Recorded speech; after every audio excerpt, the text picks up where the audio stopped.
जी प्यारे बच्चों, हम लोगों ने लास्ट क्लास में जो डिस्कशंस की थी उसमें हमने आपको लिमिटेशंस ऑफ इलेक्ट्रॉन माइक्रोस्कोप के बारे में बताया। हमने आपको बताया कि लाइट माइक्रोस्कोप क्या होती है, कैसे काम करती है। हमने आपको ये बताया कि लाइट माइक्रोस्कोप की रेजोल्यूशन क्या होती है। हमने आपको ये बताया कि लाइट माइक्रोस्कोप में और इलेक्ट्रॉन माइक्रोस्कोप में क्या डिफरेंसेस हैं, कौन सी चीजें हमें लाइट माइक्रोस्कोप में एडवांटेज देती हैं, कौन सी हमें इलेक्ट्रॉन माइक्रोस्कोप में एडवांटेज देती हैं, इनके बनने वाले इमेजेस के अंदर क्या क्या डिफरेंसेस होते हैं। ये सारी की सारी बातें हम कल की क्लास में डिस्कस कर चुके हैं। आज से ऑनवर्ड हमने सेल के जो माइनर कंटेंट्स हैं उनके बारे में पढ़ना शुरू कर रहे हैं कि सेल के अंदर बेसिकली क्या क्या चीजें हैं और वो कैसे कैसे काम करती हैं। तो साइंटिस्ट ने जब इलेक्ट्रॉन माइक्रोस्कोप से सेल मेम्ब्रेन को देखा तो उनको उसकी एक ट्राई लैमिनर अपीयरेंस नजर आई।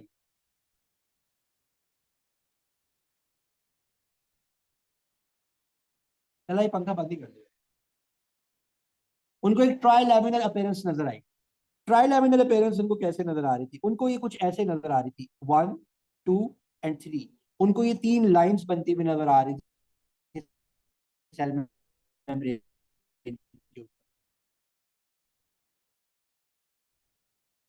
यानी एक कुछ ये नहीं पता चला था कि इसकी कॉम्पोजिशन बाय से और कोई चीज सराउंड कर रही है, कोई integumentary pouch sort of thing है, ये पता चला।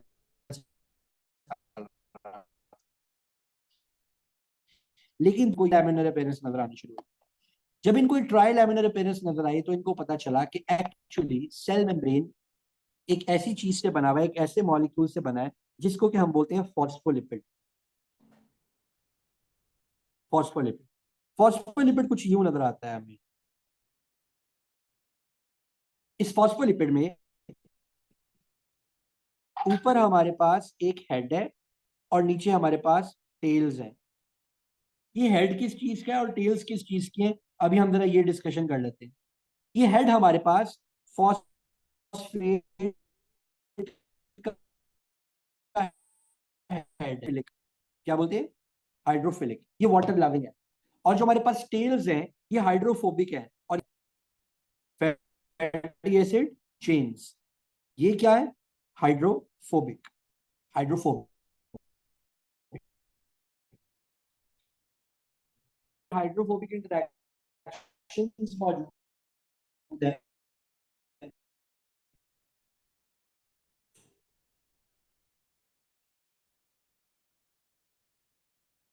ये जो हमारे पास हाइड्रोफोबिक और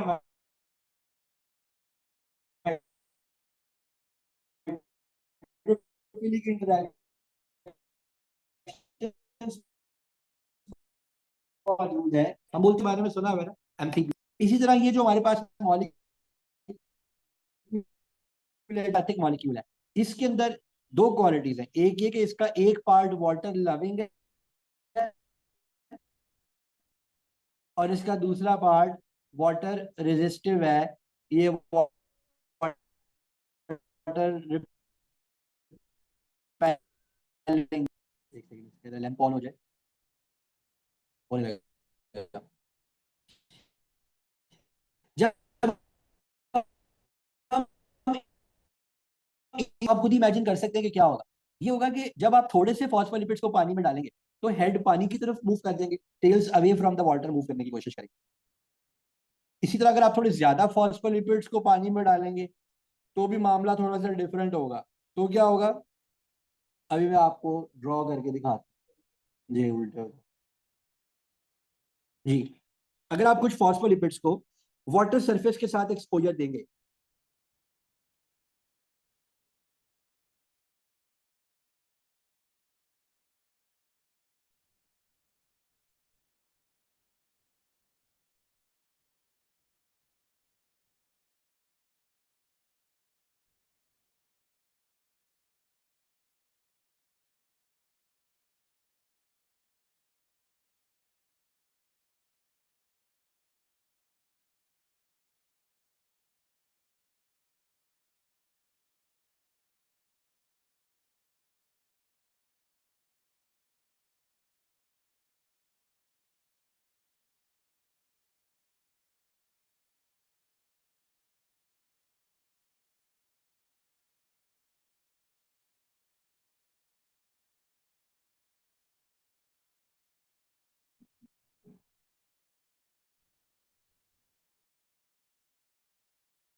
जी, अब आपकी स्क्रीन शेयरिंग मेरे ख्याल दोबारा से शुरू हो गई है।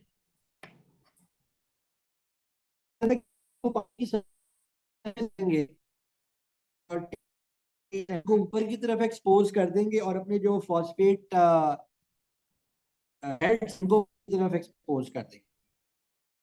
बहुत सारे फॉस्फोलिपिड्स ले लें और उनको पानी में डालें, तो ये क्या करेंगे, ये अपने आप को बचाने के लिए जो एक ही काम कर सकते, ये आउटवर्ड एक्सपोज कर दें, बाहर की तरफ अपने हेड्स एक्सपोज कर दें और अपनी टेल्स जो है इनको अंदर, ताकि जब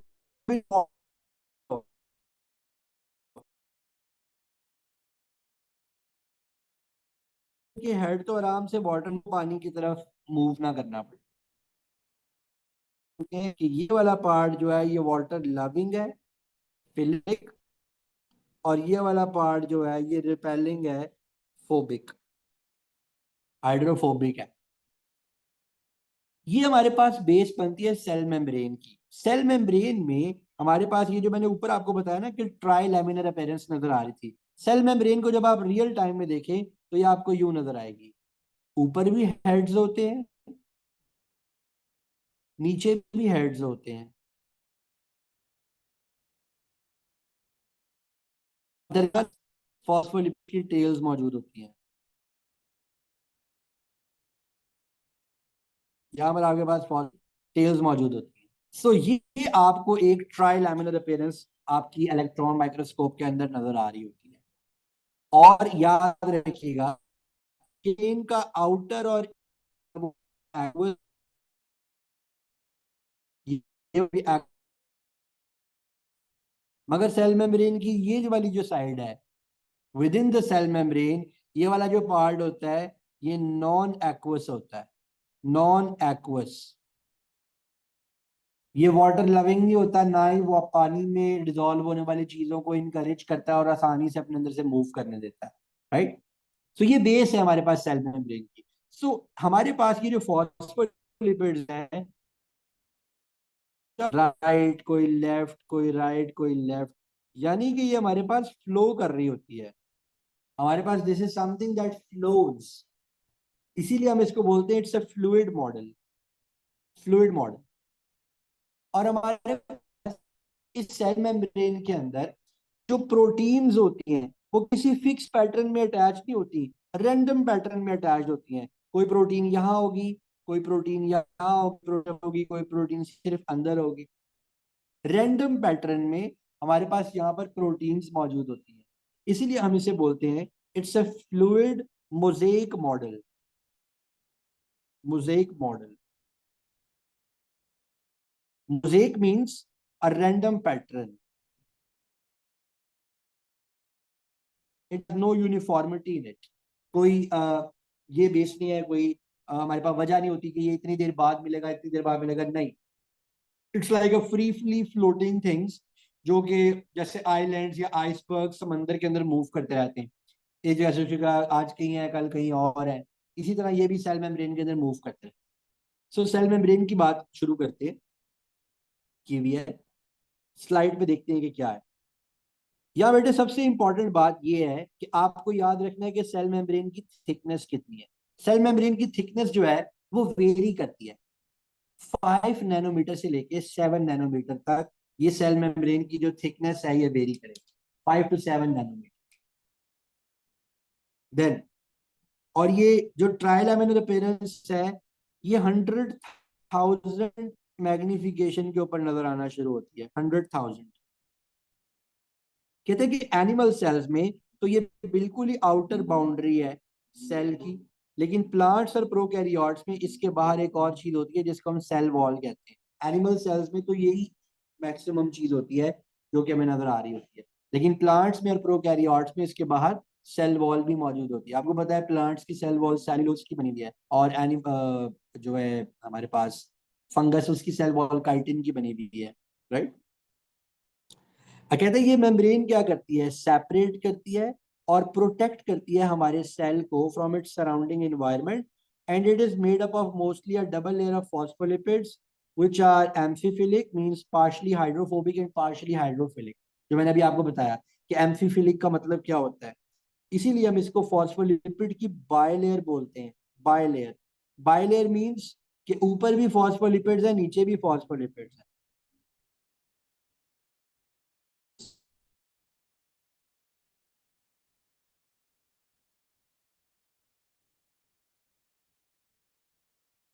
सो ये ऊपर भी फॉस्फोलिपिड्स, नीचे भी phospholipids, that makes it a bilayer.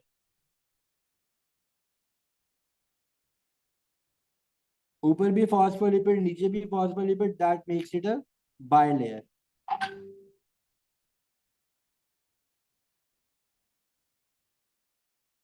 तो ये हमने बात की। और हमें तो ये तो पता ही है कि ये सिलेक्टिवली परमिएबल होती है। कुछ चीजें इसमें से गुजर सकती हैं, कुछ नहीं गुजर सकती, इसकी बात बाद में करेंगे। इसके ऊपर पूरा एक चैप्टर हमने पढ़ना है सेल मेम्ब्रेन्स का। तो हम उसके अंदर इसके ऊपर बहुत ज्यादा इन डिटेल डिस्कशन करेंगे। अभी मैंने आपके सामने एक इमेज रख दिया आपको दिखाने के लिए कि कुछ यूं नजर आती है। इसमें आपको ये जो येलो कलर के ब्लॉब्स नजर आ रहे हैं, ये फॉस्फोलिपिड के हेड हैं। और जो आपको वेवी पैटर्न नजर आ रहा है इनके विद इन, जो लाइट येलो कलर में नजर आ रहा है, वो क्या है? वो फैटी एसिड की चेन्स है। राइट। अगली बात करते हैं, सेल न्यूक्लियस। अगर आप सेल को देखते हैं तो आपको जो मोस्ट प्रोमिनेंट पार्ट इसमें नजर आ रहा होता है, वो हमारे सेल का न्यूक्लियस होता है।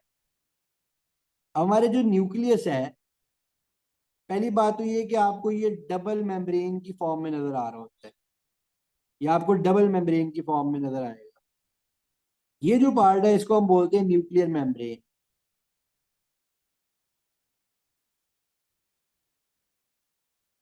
Nuclear membrane. ये डबल क्यों है और इसमें ये वाले सुराख क्यों है, इनके बारे में अभी हम बात करेंगे। ये जो सुराख है हम इनको बोलते हैं न्यूक्लियर पोर्स। Nuclear pores. और इसके अंदर का जितना भी मटेरियल है, इसको मैं ये लाइट ब्लू कलर से शो करता हूँ। इसके अंदर का जितना भी मटेरियल है,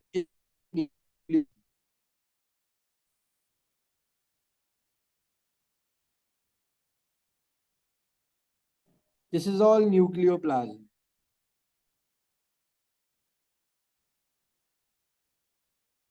and this nucleoplasm consist of two things only. Number one, DNA, and number two, histone proteins. Histone proteins. ये जो डीएनए है और हिस्टोन प्रोटीन्स है, फर्दर ये हमें टू फॉर्म्स में एग्जिस्ट करती हुई मिलेंगी। ये दो फॉर्म्स में एग्जिस्ट कर सकती है। One is loose form and one is compact form. हाँ, यस। जब ये हमें लूज फॉर्म में मिलती हैं, तब ये कैसी होती हैं? लाइक ये बिखरे हुए होंगे पूरे के पूरे आपके इस न्यूक्लियोप्लाज्म में, लाइक दिस।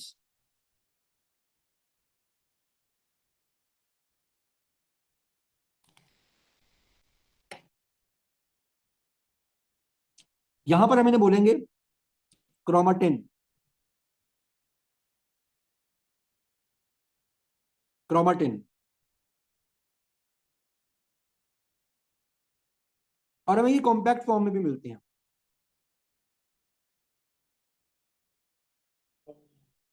कॉम्पैक्ट फॉर्म में मैंने बोलेंगे क्रोमोसोम्स। ये देखिए, जब ये सुपर कॉइल्ड कॉम्पैक्ट फॉर्म में आ जाते हैं, वी कॉल देम क्रोमोसोम्स। मैं यहाँ पे लिख रहा हूँ सुपर कॉइल्ड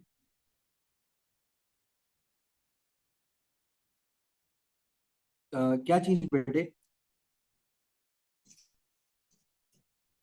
अहमद, आप किस चीज की बात करें? बोल के भी आप बता सकते हो, no problem. It's nucleus. It's nucleus.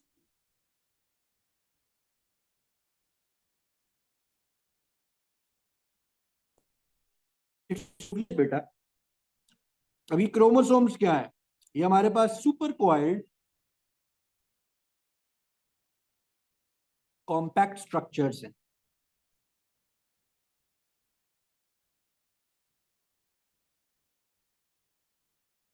अब जनाब, आपको सीधा सीधा इनका काम बताना शुरू करता हूँ।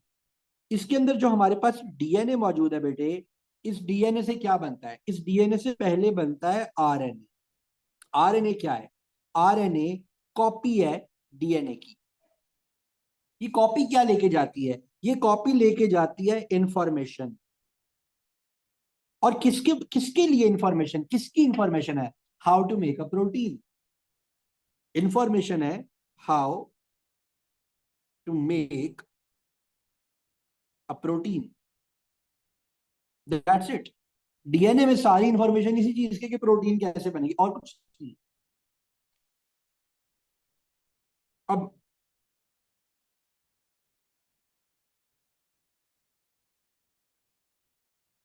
हमारे पास जी ट्रांसक्रिप्शन।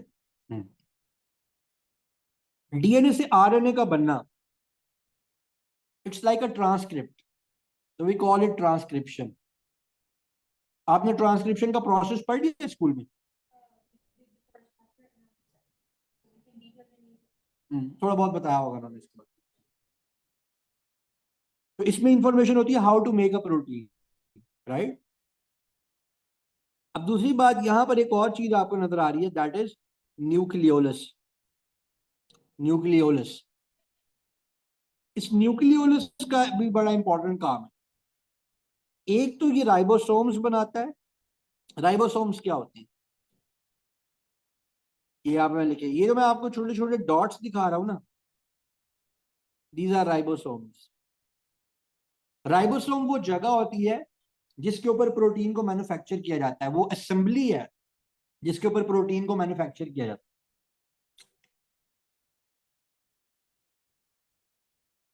और ये आपको दो फॉर्म्स में मिलेंगे। नंबर वन,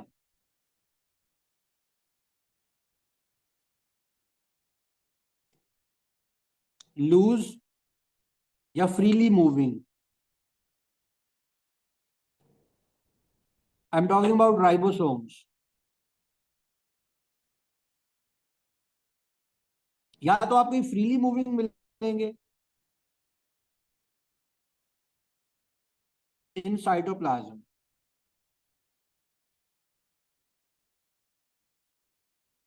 या ये आपको अटैच्ड मिलेंगे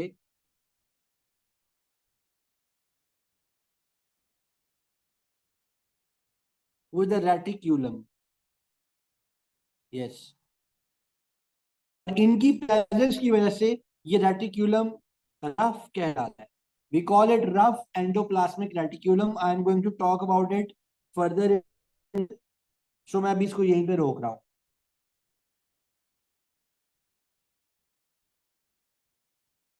अब देखते हैं न्यूक्लियस के बारे में हमारे पास यहाँ पे क्या इंफॉर्मेशन मौजूद है।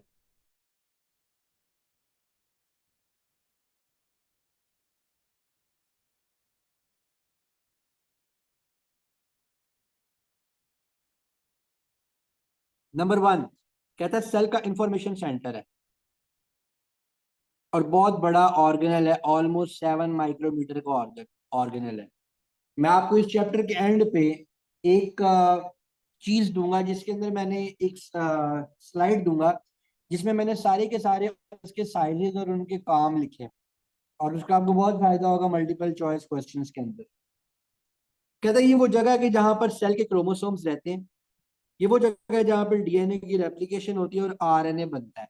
आरएनए की सिंथेसिस मैंने बताया, आरएनए इज अ ट्रांसक्रिप्ट, तो production of RNA is called transcription, right.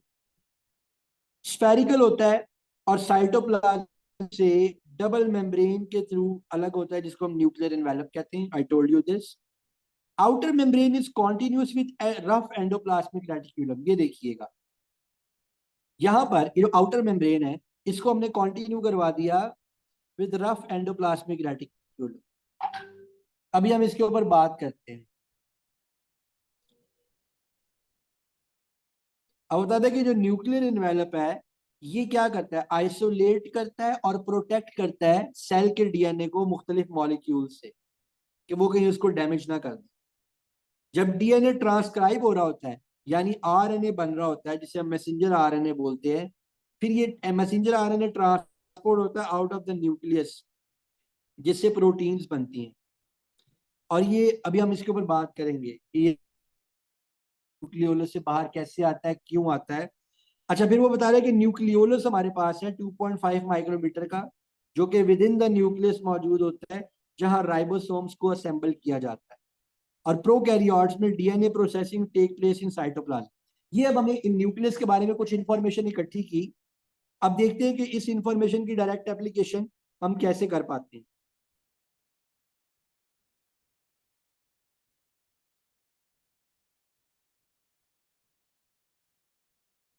जी जी, मोहम्मद के साइजेस याद करने हैं। मैं आपको एक स्लाइड दूंगा, उसमें इन सब के साइजेस मैंने लिखे हुए हैं। ये देखिए, आपके सामने एक क्वेश्चन है। कहता है, piece of mammalian tissue was homogenised and centrifuged, और बायोकेमिकल एक्टिविटी 4 सब सेलुलर फ्रैक्शन की आई। वो कह रहा है बताओ इनमें से कौन सी फ्रैक्शन में maximum synthesis of messenger RNA होगी, यानी आरएनए सिंथेसिस कहाँ पे सबसे ज्यादा होगी, कौन सी सेलुलर फ्रैक्शन में सबसे ज्यादा होगी। ए में कह रहा है माइटोकॉन्ड्रिया, नहीं जी माइटोकॉन्ड्रिया तो नहीं, माइटोकॉन्ड्रिया में तो एटीपी बनती है। अगर वो हमें कह रहा होता ना कि एटीपी कहाँ पर बनती है, तो फिर ये ऑप्शन ठीक होती। सी में कह रहा है लाइसोसोम्स, नहीं जी लाइसोसोम्स के अंदर तो एक्टिविटी, हाँ लाइसोसोम्स के अंदर तो हाइड्रोलिटिक एक्टिविटी हो रही होती है, हाइड्रोलिटिक एक्टिविटी हो रही होती है। ठीक है। बी में कह रहा है न्यूक्लियाई, यस हमें पता है कि राइबोसोम्स और ये मैसेंजर आरएनए न्यूक्लियस में बनते हैं। और डी पे कह रहा है राइबोसोम, अगर वो कह रहा होता ना कि कहाँ पर प्रोटीन सबसे ज्यादा बन रही हैं, फिर हम राइबोसोम्स कहते हैं। सो आपने बिल्कुल ठीक कहा बेटे, बी इसका आंसर है, बी आंसर है बी। कि हमने जैसी पढ़ा, साथ ही न्यूक्लियस के क्वेश्चंस करने शुरू कर दिए। अगला क्वेश्चन देखिए। कहता है what is the function nucleus. Nucleus अभी मैंने आपको स्लाइड में फंक्शन बताया था ना जी।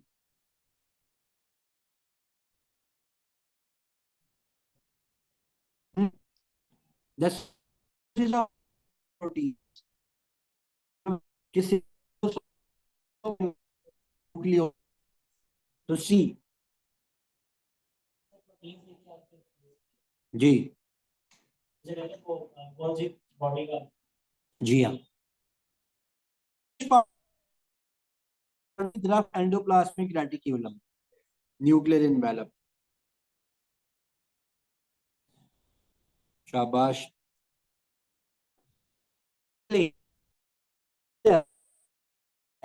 डाई, ऐसे सेल जिसमें न्यूक्लियोलस नहीं होता, वो क्यों, राइबोसोम्स का काम करते हैं, उनके पास राइबोसोम्स नहीं होंगे और वो प्रोटीन्स को सिंथेसाइज नहीं कर सकेंगे। शाबाश, वाह जी वाह Mohammed, going good. What is the function of nucleoli. Yes, it's formation of ribosomes, right. तो आपने देखा कि इस पे किस तरह के क्वेश्चंस। कहता है what leaves the nuclear pores in the nuclear envelope.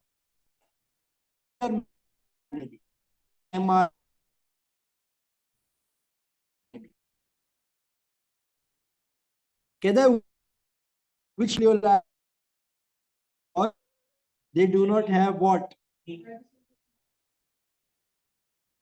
सो अभी तक कुल मिला के ऐसे सवाल पूछे गए। तो आपने देखा कि हमने न्यूक्लियस के बारे में जो इन्फॉर्मेशन हासिल की, that was enough to solve the questions that examiner is going to ask us, right. अब अगली बात करते हैं, अगले ऑर्गेनेल की तरफ चलते हैं। ये हमारे पास न्यूक्लियस की होती। पहले हम बात करेंगे उसकी रफ एंडोप्लाज्मिक रेटिक्यूलम की। एंडोप्लाज्मिक रेटिक्यूलम, ये देखिए जहां पर आपका न्यूक्लियस है। मेरा ख्याल मैंने ऊपर वाली एक ड्राइंग में बनाया हुआ था, उसकी बात करते हैं पहले। जी उसके साथ ही मैंने यहाँ पर अटैच बनाया था। ये देखिए, सबसे पहले तो इसके नाम के ऊपर जरा गौर करते हैं। इसका नाम है रफ एंडोप्लाज्मिक रेटिक्यूलम। एंडो का मतलब क्या होता है, something internal. Plasmic, which is present in plasma. और रेटिक्यूलम का मतलब होता है कॉम्प्लिकेटेड एरिया, वे, रास्ता।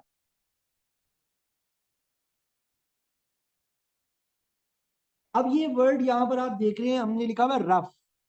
Now what do we mean by rough?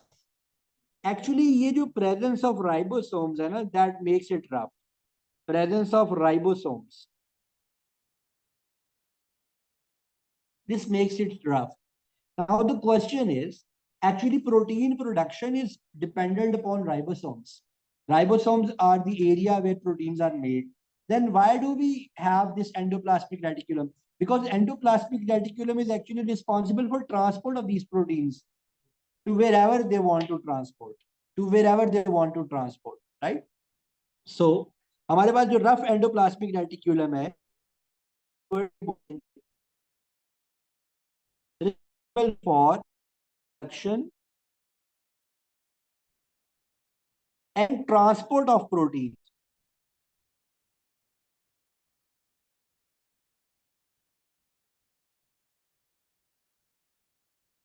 For production and transport of proteins. ठीक हो गया? अब इसके साथ ही हमारे पास सेल में एक और चीज मौजूद है।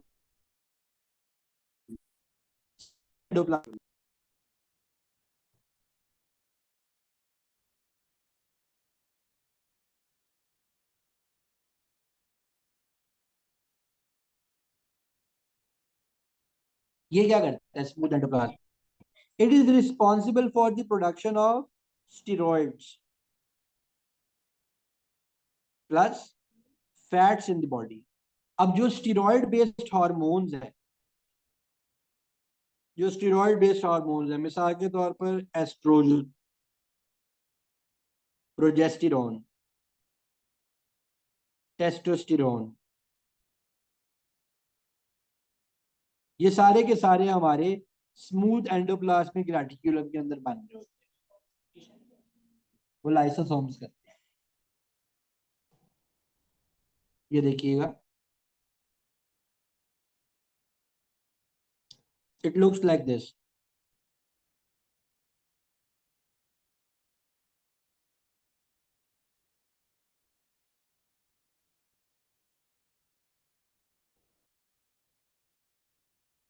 Like this. आप देखिए यहाँ ऊपर न्यूक्लियर एनवेलप बना हुआ है, न्यूक्लियर एनवेलप है, फिर ये न्यूक्लियस है। बाहर ये देखिए, ये सारे का सारा पार्ट क्या है हमारे पास? Rough endoplasmic reticulum, right. और उसके बाद आगे यहाँ पर देखिए, this is smooth endoplasmic reticulum. इसके ऊपर हमारे पास राइबोसोम्स मौजूद नहीं।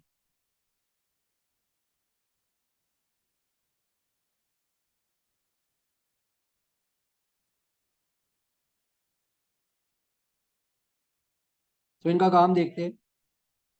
वो कह रहा है ये ट्रांसपोर्ट करता है network for molecule targeted for certain modifications. ठीक है जी। Extended system of flattened compartments होता है, बहुत ही छोटे सिस्टर्न्स होते हैं 0.2 माइक्रोमीटर के, और ये एक दूसरे के साथ इंटरकनेक्टेड होते हैं। इसकी एक रफ फॉर्म, एक स्मूथ है। स्मूथ फॉर्म जिसमें राइबोसोम्स नहीं होते, वो बॉन्डिंग करवाती है, फॉस्फोलिपिड्स की प्रोडक्शन करवाती है, और राइट। और हमारे पास और टेस्टिकल्स के जो सेल्स हैं, सीबेशियस प्लांट्स के जो सेल हैं, उनमें बहुत ज्यादा स्मूथ ईआर होती है। और रफ ईआर के, इसका काम क्या है? इसका काम, अब मैंने यहाँ पर एक इंपॉर्टेंट बात आप, कि हमारे दो राइबोसोम्स हैं। एक राइबोसोम्स मैंने आपको बताया था जो कि हमारे पास सेल के अंदर फ्रीली फ्लोटिंग होते हैं, और एक वो राइबोसोम्स थे जो एंडोप्लाज्मिक रेटिक्यूलम के साथ कनेक्टेड होते हैं। अब ये वाले जो राइबोसोम्स है ना, ये ऐसी प्रोटीन्स की प्रोडक्शन करेंगे जो विद इन सेल यूज होंगी। इन सेल यूज होने वाली प्रोटीन्स है ना बेटे, उनको ये वाले राइबोसोम्स बनाएंगे जो कि फ्रीली फ्लोट,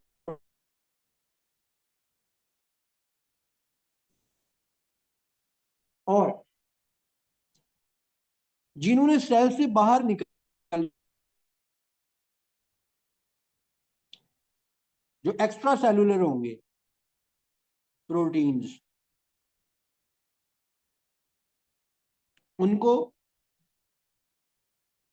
कौन बनाएगा? वो वाले राइबोसोम्स जो ईआर के साथ अटैच्ड है। फटाफट जरा ईआर के क्वेश्चंस देखते हैं फटाफट, ताकि इन 40 मिनट्स में पूरे हों। ले जी, what is the function of membrane? हाँ जी, प्रोटीन की सिंथेसिस और ट्रांसपोर्ट भी, क्योंकि ये मेम्ब्रेन सिस्टम क्या है? ईआर है।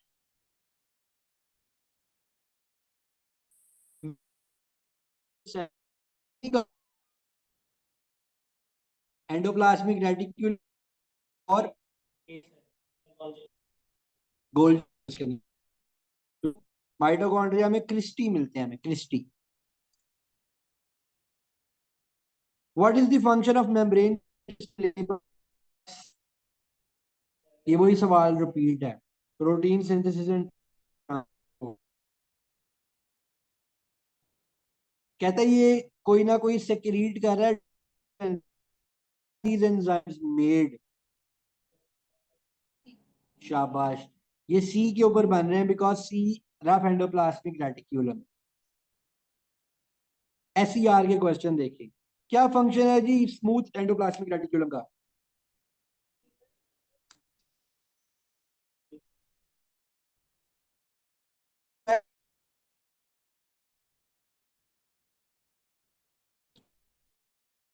प्रोटीन है, प्रोटीन खुद लिख, क्या है? Steroid synthesis. कहते हैं टेस्ट होती है, जिसकी वजह बहुत सारे which would not actually result in to protein।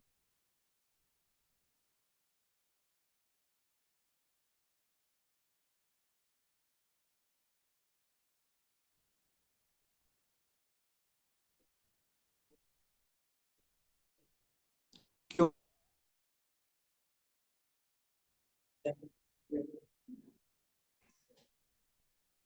मेरा ख्याल हमारी नई जूम मीटिंग उसने खुद ही स्टार्ट कर दी है, ऐसे है ना?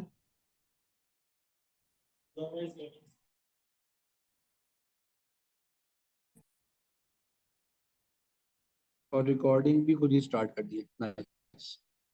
टेंशन ही नहीं रही हमें, रही कि भाई ये बताएं जी।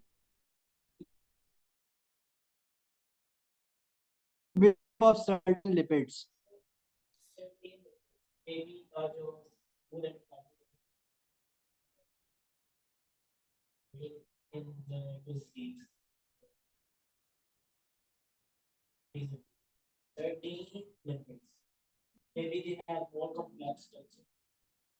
सेल कोई एंजाइम